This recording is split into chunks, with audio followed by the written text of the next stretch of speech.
اس میں یہ وقفہ جو ہے خلق الموت والحیات لیبلوکم ایکم احسن عملا، یہ اس جسد کے ساتھ اس روح کا اتصال، اور یہ 30 40 50 60 70 80 100 برس کی عمر، یہ ایک وقفہ ہے، یہ امتحانی وقفہ ہے، تمہیں جانچا جا رہا ہے، پرکھا جا رہا ہے۔ ایکم احسن عملا، اس کو بھی اقبال نے اسی نظم میں خوب بیان کیا ہے کہ قلزم ہستی سے تو ابھرا ہے مانند حباب، اس زیاں خانے میں تیرا امتحان ہے زندگی۔ اب اگر تو دو چیزیں انسان پر واضح رہیں، اور نہ صرف واضح رہیں، مستحضر رہیں۔ واضح تو ہو جاتی ہے ایک چیز، پھر آدمی بھول جاتا ہے، کوئی فائدہ نہیں دیتا اس کے۔ مستحضر ایک یہ کہ اصل زندگی آخرت کی زندگی طویل ہے، بل توسرون الحیات الدنیا والآخرۃ خیر وابقیٰ کلا بل تحبون العاجلہ وتذرون الآخرہ، تم اس عاجلہ کو پسند کرتے ہو، اس دنیا کی زندگی کو تم ترجیح دیتے ہو، جبکہ آخرت ہے جو باقی رہنے والی ہے، ابدی۔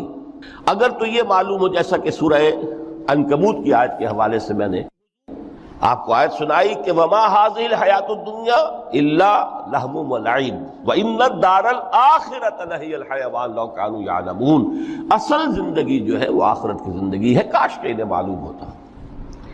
ایک حقیقت تو یہ معلوم ہو اور مستحضر رہے کہ اصل زندگی آخرت کی زندگی ہے، اور دوسری حقیقت یہ کہ یہ دنیا کی زندگی ایک امتحانی وقفہ ہے۔ قلزم ہستی سے تو ابھرا ہے مانند حباب، اس زیاں خانے میں تیرا امتحان ہے زندگی۔ یہ مستحضر رہے تو اس کا نتیجہ کیا نکلے گا؟ انسان دنیا پرست نہیں بنے گا، متاع ہے دنیا، برتنے کی چیز ہے۔ وما هذه الحیات الدنیا الا متاع، برتنے کی چیز ہے، برتو اسے۔ اب میں یہاں آپ کو کچھ حدیثیں بھی سنا دینا چاہتا ہوں۔ ایک حدیث میں حضور نے عجیب نقشہ کھینچا ہے، مالی ولی دنیا، لوگوں مجھے تمہاری اس دنیا سے کیا سروکار، انما مثلی کراکب استظل تحت شجرۃ ثم راح فترکها، میری مثال تو اس سوار کسی ہے جو تھوڑی دیر کے لیے کسی درخت کے سائے میں سستانے کے لیے رک جاتا ہے، وہ اس درخت کو اپنی منزل نہیں سمجھتا، اپنا گھر نہیں سمجھتا، تھوڑی دیر کا سستانا ہے، پھر وہ اس درخت کو چھو خیر بات کہتا ہے، اپنا راستہ لیتا ہے، اپنی منزل کی طرف رواں ہو جاتا ہے۔ بس اتنا تعلق، منزل یاد رہے۔ چنانچہ دوسری بڑی پیاری حدیث ہے، بہت مختصر بھی ہے، انما الدنیا خلقت لکم وانتم خلقتم للآخرہ، دیکھو یہ دنیا تمہارے لیے بنائی گئی ہے، خلق لکم ما فی السماوات و ما فی الارض، قرآن مجید کہتا ہے۔ اس لیے میں نے کہا تھا خلافت ہمیں دینی تھی تو سب کچھ ہمارے لیے بنایا گیا نا، یہ محفل سجائی گئی ہے ہمارے لیے، یہ سب ہمارے لیے بنایا گیا ہے، پورے عالم کو مسخر کیا گیا ہمارے لیے، سخر لکم، سورج بھی چاند بھی ہر چیز تمہارے لیے مسخر کی گئی ہے۔ انما الدنیا خلقت لکم وانتم خلقتم للآخرہ، لیکن تمہاری تخلیق ہوئی ہے، تمہیں بنایا گیا ہے، تمہیں پیدا کیا آخرت کے لیے۔ یہ منزل یاد رہے، میرا ٹھکانہ وہ ہے، میرا گھر وہ ہے، میری منزل وہ ہے، یہ راہ گزر ہے، یہ سفر ہے، یہ ایک وقفہ ہے، امتحانی وقفہ ہے۔ خلق الموت والحیات لیبلوکم ایکم احسن عملا۔ لیکن اب تیسری حدیث سنیے، اور یہ ہے وہ کہ جو اس دنیا کو، جو میں نے شروع میں کہا تھا، بڑی ٹھوس حقیقت ہے، یہ اللہ کی تخلیق ہے، سنجیدہ تخلیق ہے، ہم نے کوئی کھیل کود کے لیے تو نہیں بنایا ہے۔ ربنا ما خلقت ھذا باطلا، حضور فرماتے ہیں الدنیا مزرعۃ الآخرہ، دنیا آخرت کی کھیتی ہے، یہاں بوؤ گے تو وہاں کاٹو گے، یہاں بوؤ گے نہیں تو کاٹو گے کیا خاک۔ اس اعتبار سے غور کیجئے، یہ دنیا اور حیات دنیاوی کا ایک ایک لمحہ ایک بڑی عظیم حقیقت بن کر سامنے آتا ہے۔ ہماری حیات دنیاوی کا ایک ایک لمحہ ابدی ہے، پوٹینشلی، کیوں کہ اس میں جو کچھ ہم کما رہے ہیں اس کے نتائج ابدی زندگی پر پھیلے ہوئے ملیں گے۔ تو گویا کہ یہ جو ہے، یہ گھڑی محشر کی ہے، طور سے محشر میں ہے، بیشتر غافل عمل کوئی اگر دفتر میں ہے، یہاں کا ایک ایک لمحہ تمہارے لیے بہت قیمتی ہے، یہاں بو، محنت کرو، کاشت کرو تاکہ وہاں کاٹ سکو۔ الدنیا مزرعۃ الآخرہ۔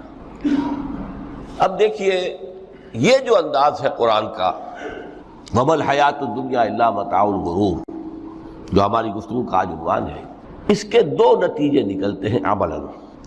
ایک نتیجہ جو صحیح ہے، جو قرآن نکالنا چاہتا ہے، جس کی طرف اسلام رہنمائی کرتا ہے، ایک ہے بالکل منفی نتیجہ جس کی اسلام نفی کرتا ہے۔ وہ منفی نتیجہ کیا ہے؟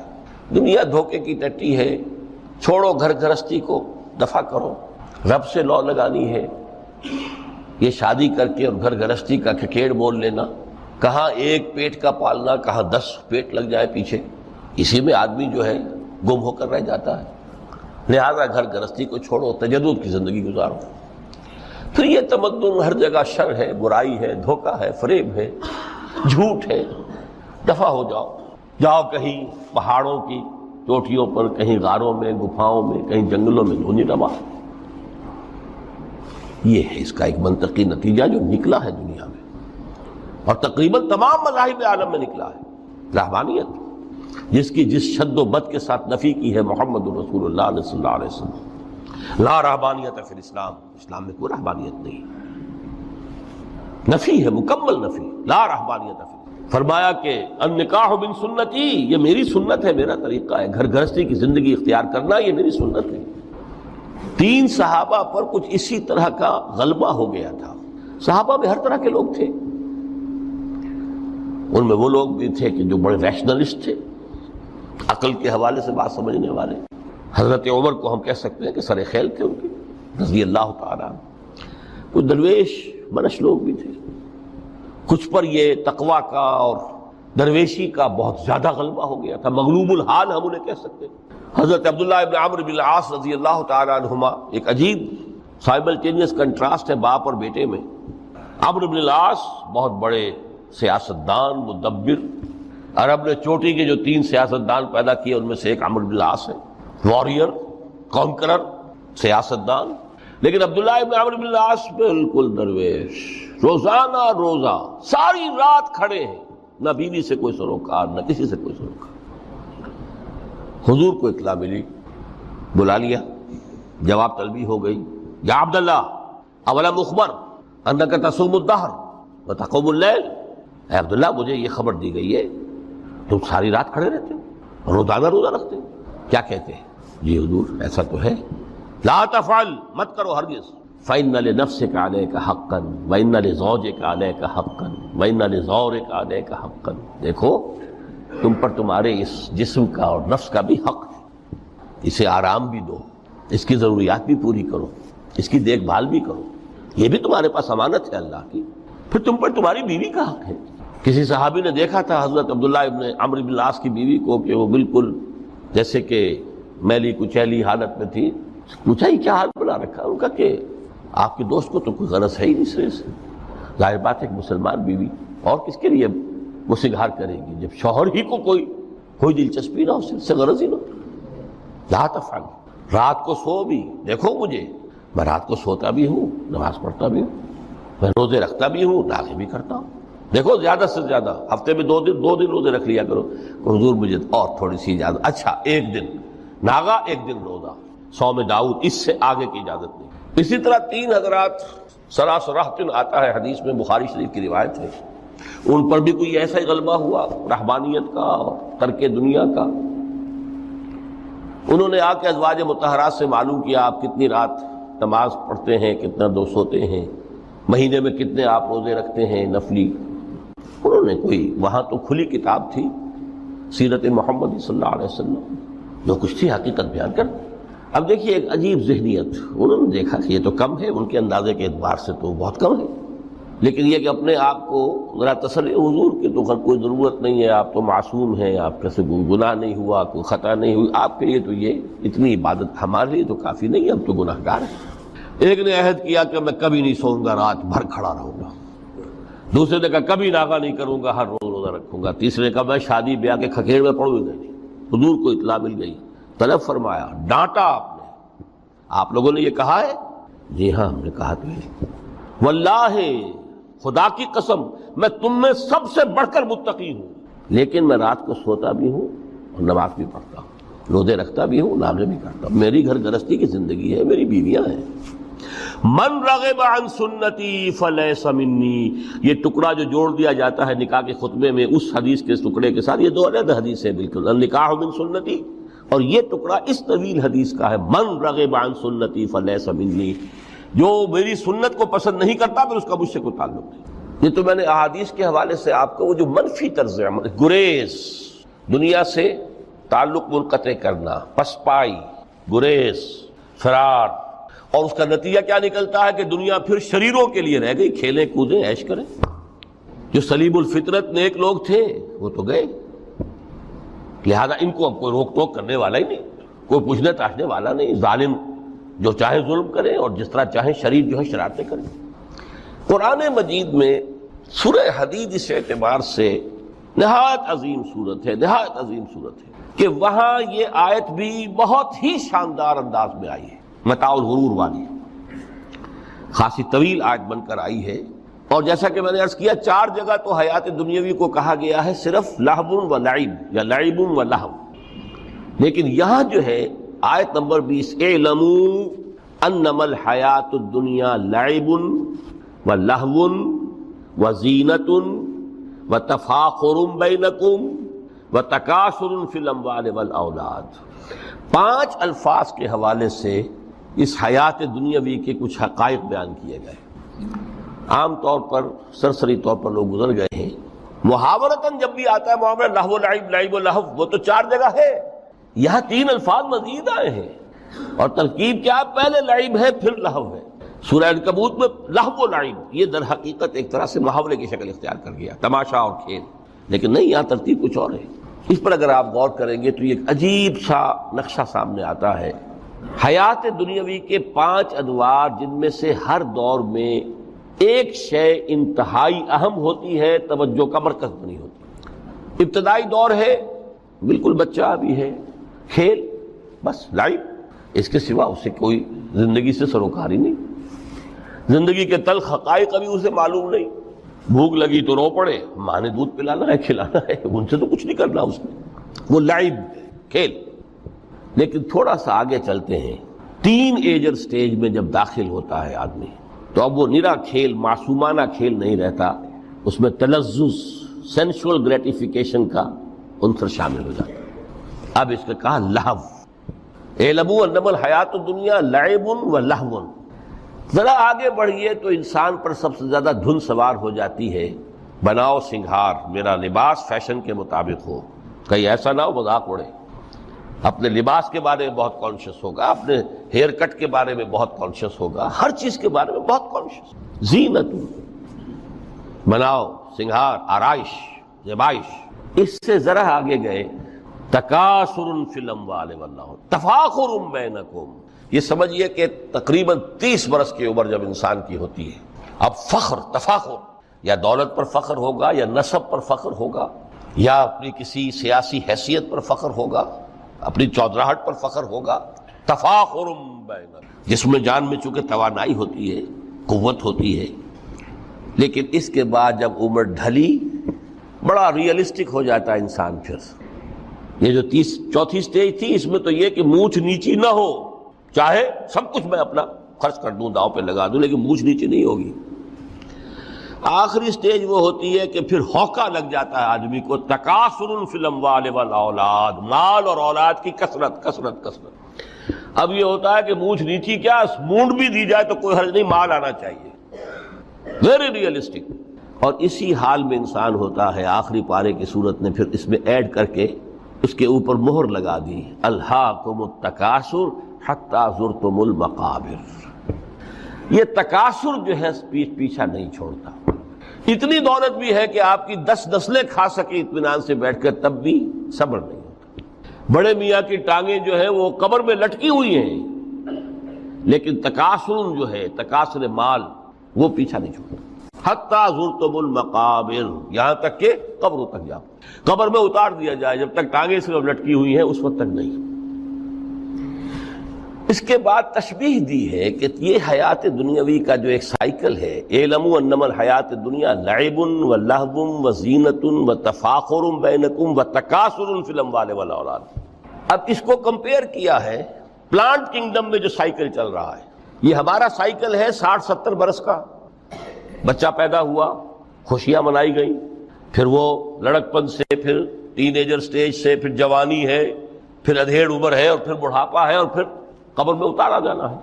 لیکن یہ کہ پلانٹ کنگڈم میں سائیکل چلتی ہے. کمثل غیث اعجب الکفار نباتہ ثم یہیج فتراہ مصفرا ثم یکون حطاما. یہ 4 سٹیجز ہیں. جیسے بارش برستی ہے تو سبزہ نمودار ہوتا ہے، اور کاشتکار کو بڑا اچھا لگتا ہے. اس نے بیج بویا تھا، اس نے محنت کی تھی، اس نے ہل چلایا تھا. اعجب الکفار نباتہ، اس کو بہت اچھا لگتا ہے، دل باغ باغ ہو جاتا ہے. جیسے آپ کے یہاں بیٹا ہوا، پوتا ہوا، خوشیاں مناتے ہیں. کمثل غیث اعجب الکفار نباتہ ثم یہیج، پھر وہ فصل اپنی پوری قوت کو پہنچتی، فصل لہرا رہی ہے. فتراہ مصفرا، پھر وہ زرد ہو جاتی ہے. وہ ہریاول اب ختم ہوئی ہے، اب فصل پک گئی ہے، اب وہ زردی پر آ گئی ہے. ثم یکون حطاما، پھر وقت آتا ہے اگر وہ خضرو گھاس ہے تو پھر وہ چورا چورا ہو کر پھر وہ مٹی میں مل جاتی ہے. اور اگر فصل ہے تو کھیتی کٹ گئی، اس کے بعد کیا رہ گیا؟ وہ چورا ہی رہ جاتا ہے باقی. یہ لائف کا سائیکل چل رہا ہے، 3 مہینے کا ہو، 4 مہینے کا ہو. یہ ہے پلانٹ کنگڈم کا، وہ ہے سائیکل انسانی زندگی. اب فرمائی ٹیپ کی بات جو ہے، وَفِي الْآخِرَةِ عَذَابٌ شَدِيدٌ وَمَغْفِرَةٌ مِّنَ اللَّهِ وَرِضْوَانٌ. دیکھو دنیا کی زندگی تو ان سٹیجز سے ہو کر گزری جانی ہے. جو پیدا ہوا ہے اس پر بڑھاپا بھی آئے گا، موت بھی آئے گی. کل نفس ذائقۃ الموت، جو سورہ آل عمران کی 185ویں آیت کا پہلا جملہ تھا. ہر انسان کو جو پیدا ہوا موت آنی ہے. اب یہ ہے کہ وہ کہیں آپ نے محل میں گزار لی زندگی، کسی کٹیا میں گزار لی زندگی، کسی کی فٹ پاتھ پر گزر گئی زندگی. زندگی گزر جاتی ہے، گزرتی ہے، اور ان 5 سٹیجز میں سے ہو کر گزرتی ہے. آپ گندی گلیوں میں بچوں کو کھیلتے ہوئے دیکھتے ہیں، وہ بھی کھیل رہے ہوتے ہیں. نالیوں کے پانی کے اندر کھیل رہے ہوتے ہیں، ان کا بھی کھیل ہے. گندے جوہڑ میں کھیل رہے ہوتے ہیں. وہ تو ہے زندگی کی وہ سٹیج جو ہے کھیل کی ہے. کسی کے پاس بڑے قیمتی کھلونے ہیں، ان سے کھیل رہا ہے، کوئی اس طرح گلی ڈنڈا کھیل رہا ہے یا کچھ اور کھیل رہا ہے. لیکن وہ 5 سٹیجز تو آئیں گی. اعلموا انما الحیات الدنیا لعب ولہو وزینۃ وتفاخر بینکم وتکاثر فی الاموال والاولاد کمثل غیث اعجب الکفار نباتہ ثم یہیج فتراہ مصفرا ثم یکون حطاما وفی الآخرۃ عذاب شدید ومغفرۃ من اللہ ورضوان. آخرت میں جا کر یہ بائیفرکیشن ہو جانی ہے، یا تو شدید عذاب اور یا اللہ کی مغفرت اور رضا. Now the choice is yours. اما شاکرا و اما کفورا، فیصلہ تم خود کر لو. وما الحیات الدنیا الا متاع الغرور. یہاں بھی آخری الفاظ وہ ہے کہ دنیا کی زندگی دھوکے کے سوا کچھ نہیں. کیوں؟ اگر تو دنیا کی زندگی میں گم ہو گئے، جیسے کہ اقبال نے کہا ہے کہ کافر کی یہ پہچان کے آفاق میں گم ہے، اور مومن کی یہ پہچان کے گم اس میں ہے آفاق. دنیا میں رہو، طالب دنیا نہ بنو، طالب عقبہ، طالب آخرہ. دنیا میں رہو، برتو، استعمال کرو، تمہارے لیے پیدا کیا گیا. بھائی برتو، متاع ہے، برتنے کی شے ہے. ہاں حلال اور حرام کی پابندیاں سامنے رکھو، باقی برتو. مطلوب یہ نہ ہو، مقصود یہ نہ ہو، مطلوب آخرہ ہو. انما الدنیا خلقت لکم وانتم خلقتم للآخرہ. منزل وہ رہے، مستحضر رہے، سامنے رہے کہ میں تو اجنبی ہوں، یہاں یہ میرا وطن نہیں ہے. الدنیا سجن المومن و جنت الکافر.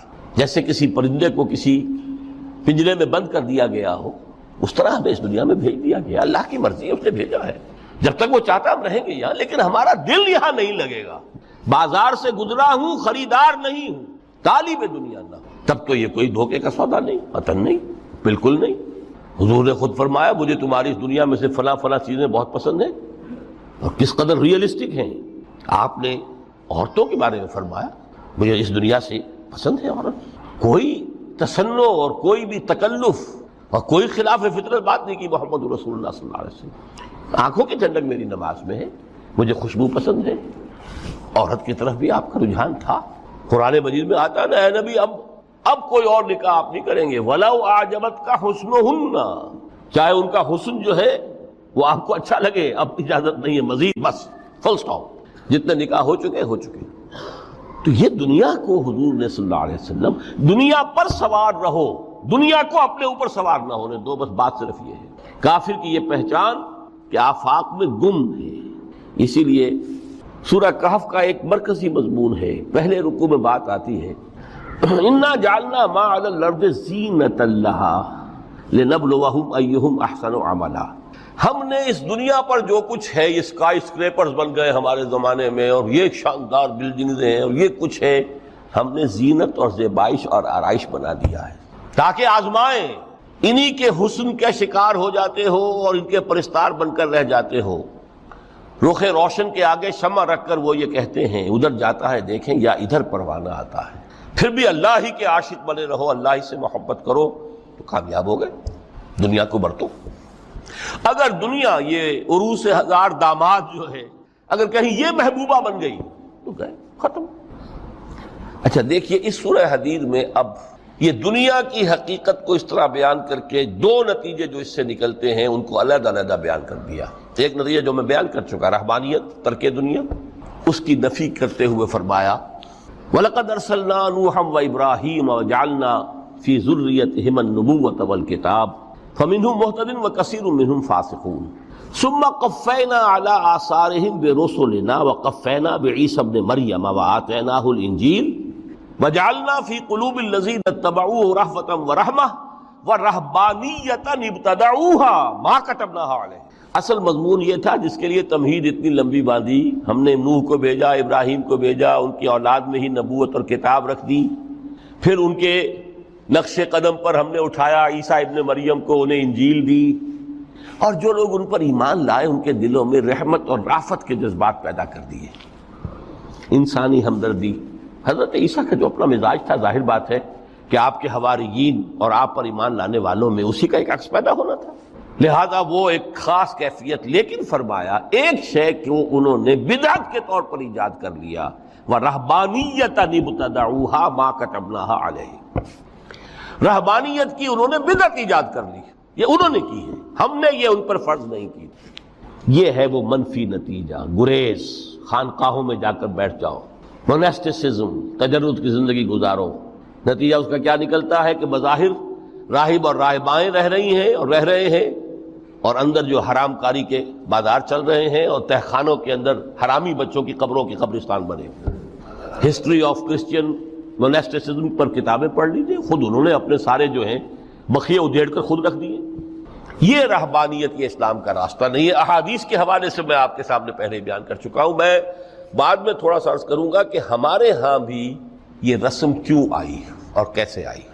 الحمدللہ اس درجے میں نہیں آئی جس درجے میں کہ کرسچینٹی میں آئی ہے، الحمدللہ ثم الحمدللہ، لیکن کسی درجے میں اگر آئی ہے تو کیوں آئی ہے یہ میں بعد میں عرض کروں گا۔ لیکن اس کا مل حیات الدنیا الا متاع الغرور کا دوسرا نتیجہ کیا ہے؟ پہلا نتیجہ تھا گریز کا، پسپائی کا، فرار کا، معاشرے سے نکل بھاگنے کا، تاکہ معاشرے میں اشرار کھل کھیلیں، جو چاہیں کریں۔ ایک راستہ یہ ہے، ترک دنیا کے معنی ہیں ترک لذات دنیاوی، آسائشوں کو ترک کرنا، سختیاں جھیلنا، کس لیے؟ تاکہ دنیا سے ظلم کا خاتمہ ہو، باطل کا تختہ الٹ دیا جائے، ظلم کا استیصال۔ ظاہر بات ہے ظالم آسانی سے ظلم نہیں چھوڑے گا، ایکسپلائٹر وعظ و نصیحت سے اپنے ایکسپلائٹیشن سے باز نہیں آئے گا۔ شاذ ہوتے ہیں اس طبقے کے اندر بھی یقیناً کچھ سلیم الفطرت لوگ ہوتے ہیں، جیسے طبقہ اشرافیہ سے تھے حضرت ابو بکر رضی اللہ تعالیٰ عنہ، سلیم الفطرت انسان تھے، وہ کوئی غلاموں کے طبقے سے تو نہیں تھے، کوئی فقراء کے مساکین کے طبقے میں سے نہیں تھے، اونچے طبقے میں سے تھے، عشرہ مبشرہ اکثر و بیشتر اس طبقے سے تھے۔ لیکن بائی اینڈ لارج وہ جو طبقہ ہوتا ہے، یا تو وہ اپنے جبر اور استبداد کا تخت جو ہے جما کر بیٹھا ہوا لوگوں کی گردنوں کے اوپر، پولیٹیکل ریپریشن ہے، یا اکنامک ایکسپلائٹیشن ہے، استحصال۔ محنت لوگ کریں، کھائیں گے ہم، عیش ہم کریں گے، محنت کسان کرے جا کے کھیت میں، ہم لے آئیں گے اپنا حصہ اور عیش کریں گے۔ یا کوئی سوشل ڈسکریمنیشن ہے، یہ اونچا ہے یہ نیچا ہے، یہ تو پیدا ہی ہوا ہے شودر، یہ اس سے نکل ہی نہیں سکتا، اور یہ پیدا ہوا برہمن، یہ تو اونچا ہے۔ اس تینوں قسم کے ظلم، اس کا خاتمہ کرنا، اس کے لیے جد و جہد کی ضرورت ہے، جہاد کی ضرورت ہے، قتال کی ضرورت ہے، اور جہاد و قتال آپ نہیں کر سکتے جب تک کہ لذات دنیاوی سے کنارہ کشی نہ کریں، جب تک کہ اپنی بیلٹ کو ٹائٹ نہ کریں، جب تک کہ اپنی ضروریات زندگی کو کم نہ کریں۔ ضروریات زندگی کم کریں گے تو تفریغ الاوقات ہوگا، جو تبلیغی بھائیوں کی اصطلاح ہے بہت اہم، اپنے وقت کو فارغ کر سکیں گے۔ اس وقت کو فارغ کریں گے تو پھر وہ جد و جہد، وہ محنت، وہ جہاد، اس کے لیے آپ کے پاس وقت ہوگا، اس کو آپ لگا سکیں گے۔ پھر اس میں جب سخت سے سخت منزلیں آئیں گی تو اس میں میدان میں مقابلہ بھی ہوگا، جان کی بازی بھی کھیلنی پڑے گی۔